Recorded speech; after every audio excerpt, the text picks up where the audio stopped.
Hello guys, আজকে আসলাম এখানে কাজ করতে এই পাহাড়ি এলাকায়।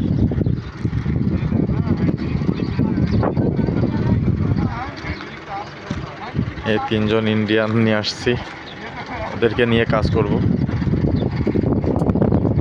এখানে তিনটা খেমা লাগাবো। আমাদের ওখানে তাম্বু বলে, সৌদিতে খেমা বলে। কাস্টমারের জন্য ওয়েট করতেছি। সামনে ওই জঙ্গলের ভিতরে ওইখানে লাগাবো।